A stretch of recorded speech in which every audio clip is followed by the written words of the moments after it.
ഉപ്പുതറ ഗ്രാമപഞ്ചായത്തിൽ വീണ്ടും രാഷ്ട്രീയ നീക്കവുമായി DMK. തദ്ദേശ തെരഞ്ഞെടുപ്പിൽ പഞ്ചായത്തിൽ ഒരു മെമ്പറെ പോലും വിജയിപ്പിക്കാൻ കഴിയാതെ പരാജയപ്പെട്ട DMK വിജയിച്ച സ്വതന്ത്ര അംഗത്തെ DMKയിലെത്തിച്ചു. നിലവിലെ ഉപ്പുതറ പഞ്ചായത്ത് വൈസ് പ്രസിഡന്റായ രമണി രൂപേഷ് ചെന്നൈയിലെത്തി DMKയിൽ അംഗത്വമെടുത്തു.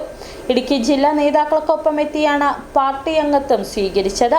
18 വാർഡുള്ള ഉപ്പുതറ പഞ്ചായത്തിൽ ഇരു മുന്നണികൾക്കും 8 വീതം അംഗങ്ങളും BJPക്ക് ഒരംഗവുമാണ് ഉള്ളത്. 7ാം വാർഡായ കാക്കത്തോട്ടിൽ നിന്നും സ്വതന്ത്ര സ്ഥാനാർത്ഥിയായി വിജയിച്ച രമണി രൂപേഷ് LDFന് പിന്തുണ നൽകുകയും ഭരണം LDFന് ലഭിക്കുകയുമായിരുന്നു.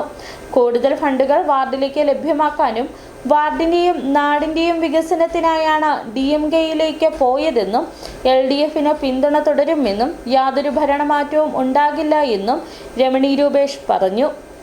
DMK മുന്നണിയിൽ ഉപ്പുതറയിൽ സജീവമായി പ്രവർത്തിക്കുന്നുണ്ട്. അതിലുപരി DMKയുടെ CM സ്റ്റാലിനുമായിട്ടുള്ള ആൾക്കാർ എന്നെ വിളിക്കുകയും ഞാൻ സ്വതന്ത്ര സ്ഥാനാർത്ഥിയായി മത്സരിച്ചതുകൊണ്ട് നമ്മുടെ പഞ്ചായത്തിനും ഞാൻ നിൽക്കുന്ന വാർഡിനും തനതായ ഫണ്ടുകൾ തരാമെന്നും അവരുടെ ഉന്നമനത്തിനായി പ്രവർത്തിക്കാമെന്നും അവരെനിക്ക് വാക്ക് തന്നു.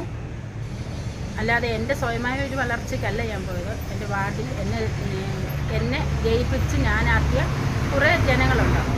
അവരോടും ആ വാർഡിലുള്ള എല്ലാവരോടും പഞ്ചായത്തിലെ തനതായ പാവങ്ങളോട് ഒരു നീതി പുലർത്തണം.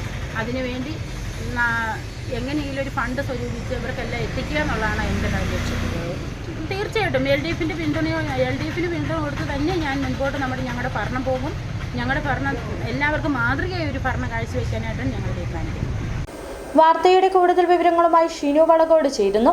ഷിനു, തെരഞ്ഞെടുപ്പിൽ നേട്ടമുണ്ടാക്കാൻ DMKക്ക് കഴിഞ്ഞില്ലെങ്കിലും രാഷ്ട്രീയ നീക്കത്തിലൂടെ നേട്ടമുണ്ടാകാൻ സാധിച്ചുവെന്നാണ് മനസ്സിലാക്കേണ്ടതല്ലേ?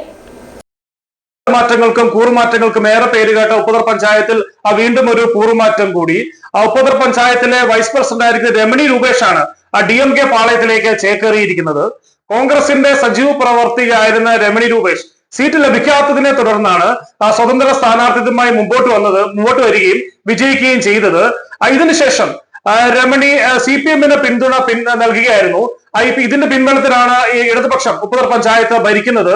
നിലവിൽ 18 അംഗ കക്ഷിനിലയിൽ UDF 8, LDF 8, BJP 1, രമണി 1 എന്നിങ്ങനെയാണ് നിലവിലെ രമണി 1 എന്നിങ്ങനെയാണ് നിലവിലെ കക്ഷിനില. രമണിയുടെ പിന്തുണയിലാണ് ഇടതുപക്ഷം ഉപ്പുതറ പഞ്ചായത്തില് ഭരണം നടത്തിക്കൊണ്ട് ഇരിക്കുന്നത്. തീർത്തും അപ്രതീക്ഷിതമായിട്ടാണ് രമണിയുടെ DMK പ്രവേശം. സ്വന്തം തന്റെ വാർഡിലെ വികസനം തന്റെ നാട്ടുകാർക്ക് വേണ്ടിയാണ് ഈ മാറ്റമെന്നും നാടിന് വികസനം കൊണ്ടെത്തിക്കുവാനും കൂടുതൽ ഫണ്ടുകൾ ലഭ്യമാക്കുവാനുമാണ് DMKയിലേക്ക് പോയതെന്നും, പക്ഷെ ഇതൊന്നും നിലവിലെ ഭരണത്തെ ബാധിക്കില്ല എന്നും പിന്തുണ പിൻവലിക്കുക ഇല്ല എന്നും രമണി വ്യക്തമാക്കിയിട്ടുണ്ട്. എന്നിരുന്നാൽ പോലും നാളുകളിൽ രമണിയുടെ നിലപാടുകൾക്കായി കാതോർത്തിരിക്കുകയാണ് ഉപ്പുതറ നിവാസികൾ. വിവരങ്ങൾ നൽകുകയായിരുന്നു ഷിനു വളകോട്.